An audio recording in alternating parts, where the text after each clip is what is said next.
Welcome to Biltmore in Asheville, North Carolina. We are in America's largest home, and it's going to be my pleasure to welcome you and tour you through the house. It's really a wonderful place to visit, and just a beautiful estate, 65 fireplaces, an incredible, massive staircase, just architectural beauty surrounding the home.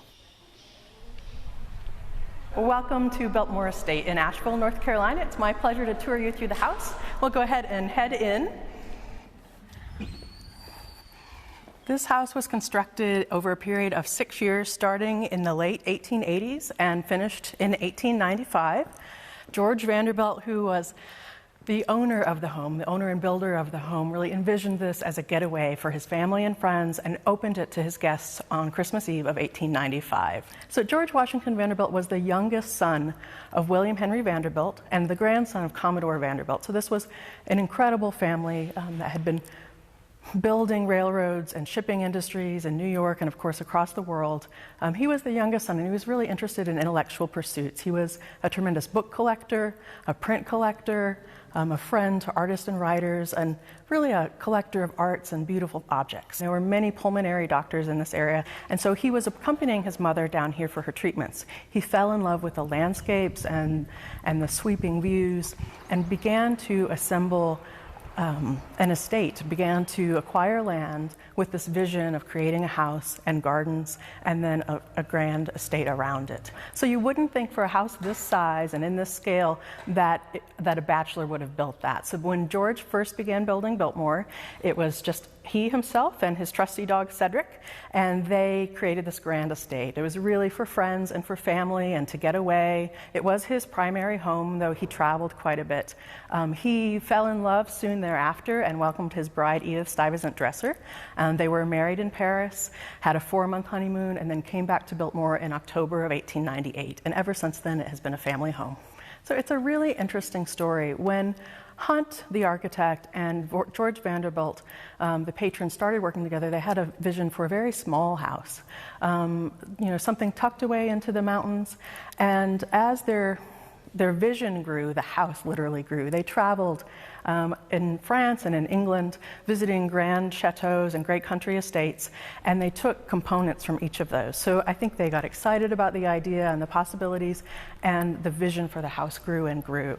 And eventually it grew into this, the largest home in America. So the house from the exterior is very much an American expression of the French Renaissance. So it has these grand sweeping views, of course, but framed by the architecture itself, and the deep roof lines and quite a bit of drama, but most of the architecture is adapted from the French Renaissance. So we are in the entry hall of Biltmore. It's really the heart of the home. You come through these beautiful, very large oak doors, and you're just struck by the size of the estate and also the quality of the workmanship. There's beautiful marble, limestone.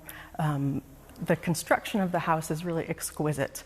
The entry hall is really the center of this home. It's flanked by the winter garden, which is a beautiful glassed-in space that brings sunlight into the home all year round. And then off of these spaces radiate the library, which is one of our guests' favorite rooms, the music room, a salon, the breakfast room, and just all sorts of spaces for entertaining. So next we're going to proceed from the entry hall into the banquet hall. This is the space where the Vanderbilts and their guests dined every night at 8 o'clock, and it was an incredibly formal affair. Ladies would come down in their evening gowns, gentlemen would be dressed in white tie, and the table would be set beautifully with crystal and china, and all of that we still have in our collection.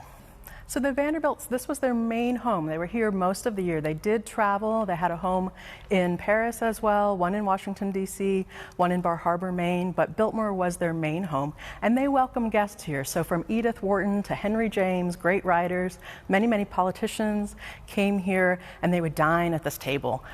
It was really a scene of intellectual interest and exchange, and so I can only imagine the conversations that were held at this table.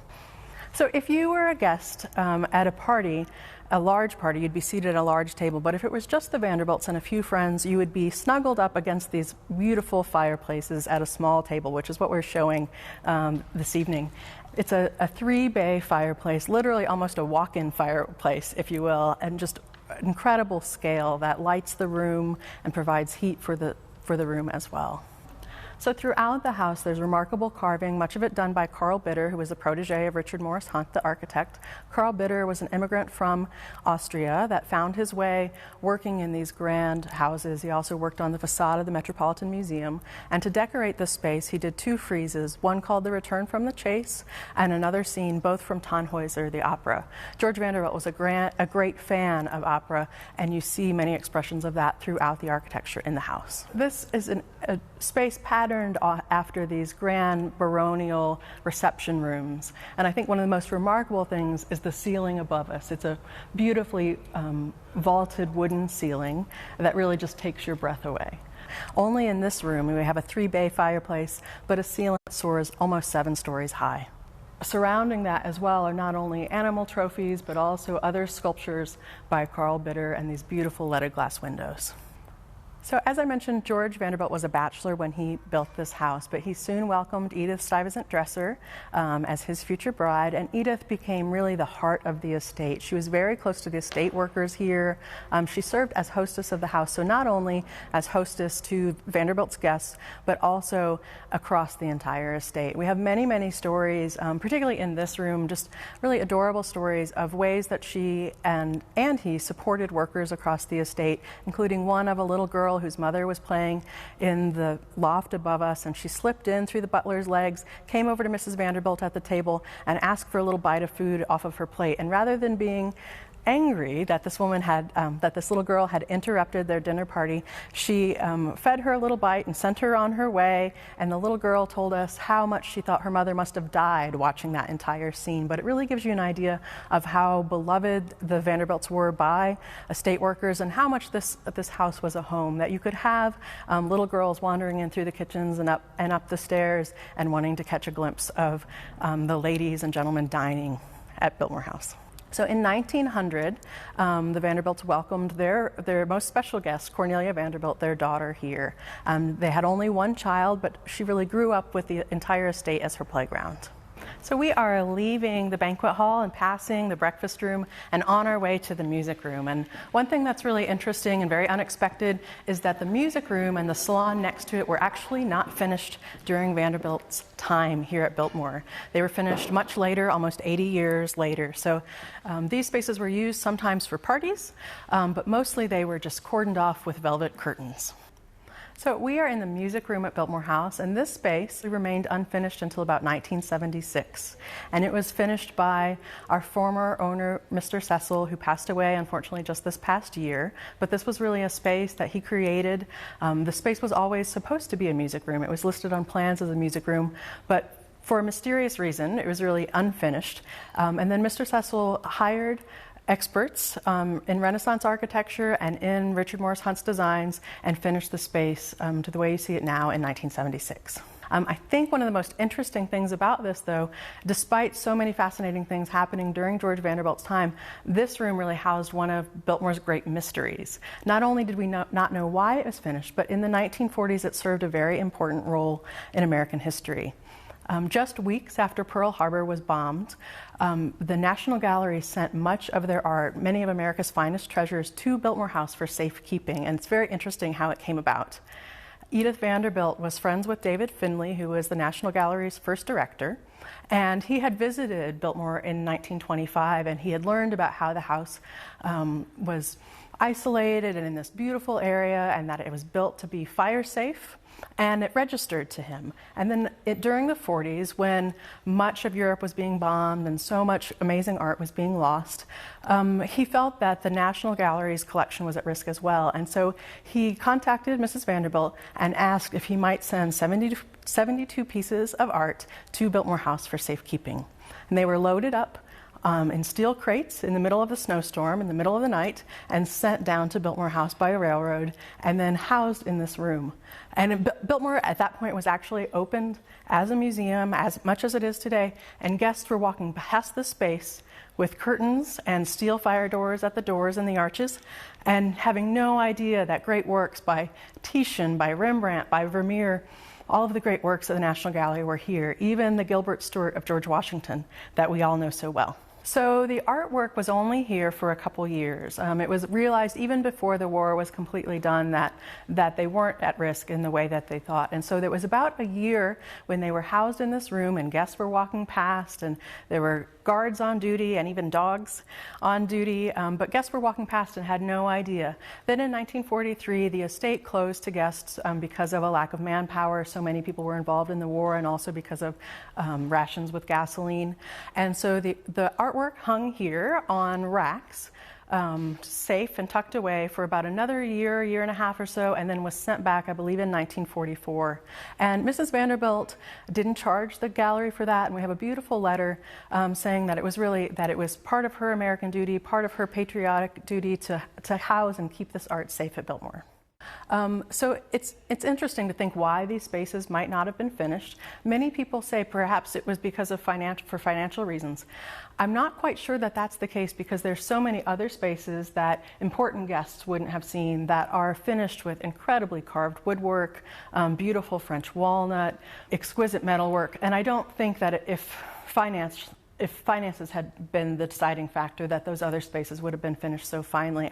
I suspect it was very common that rooms like this would have been outfitted with boiserie, with paneling, sourced from abroad, from other grand homes that were being dismantled.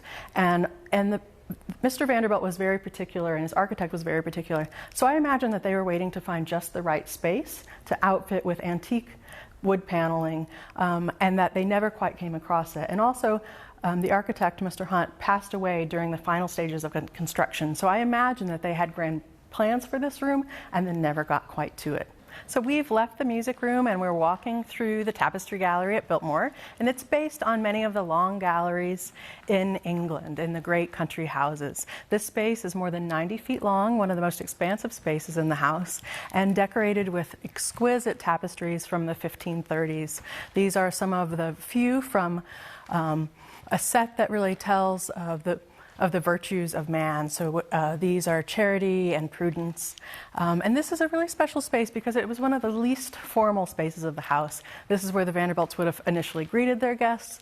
It's where afternoon tea would have been held each day. In Biltmore House, we know that Cornelia Vanderbilt, their daughter, and any visiting children would come down for tea. And so during certain times of the year, we like to populate this space with costumes to show what that would have looked like as well. It's really a special space. It also opens up onto the loggia and has these exquisite views of the mountains and Vanderbilt's estate beyond. And you can just imagine the breezes in this space and how much they would have enjoyed sitting in here with guests in the afternoon. So another feature in this room are some of the paintings. We have many, many paintings in this collection. We've passed a portrait of Edith Vanderbilt that was done by a family friend, Whistler. We also have two John Singer Sargents in this space, one just above the library doors of George Vanderbilt himself, one on the left of his mother, Maria Louisa Vanderbilt, that he commissioned, and then a beautiful portrait of Edith Vanderbilt by Giovanni Boldini, which hangs on the right of the doors. So then we're going to go into one of the favorite spaces in the house of our guests, the library. So as I mentioned, George Vanderbilt was very interested in collecting books, and so this space, of course, was created to showcase part of his collection. There are about 10,300 books in the room surrounding us, but that's less than half of his collection. We have more than 22,000 volumes that George Vanderbilt collected still in the collection today.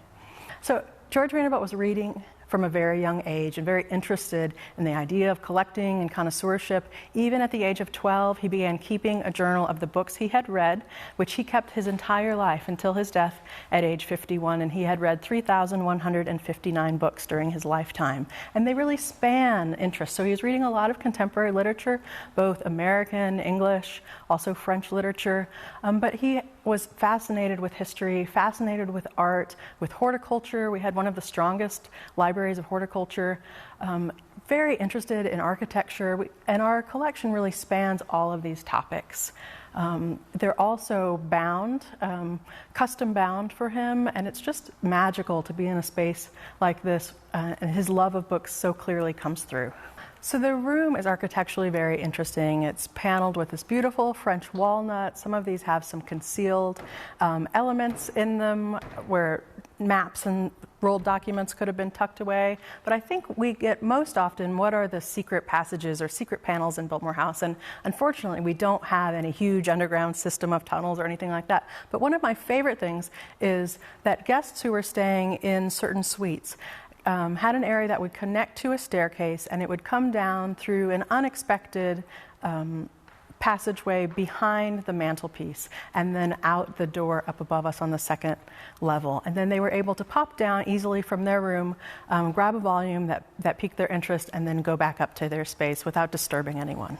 Not only did George Vanderbilt host Henry James and Edith Wharton, who I'm sure really enjoyed this library, but in contemporary times we've hosted really prestigious guests as well, one of those being President and Mrs. Obama, who came during the early part of his presidency.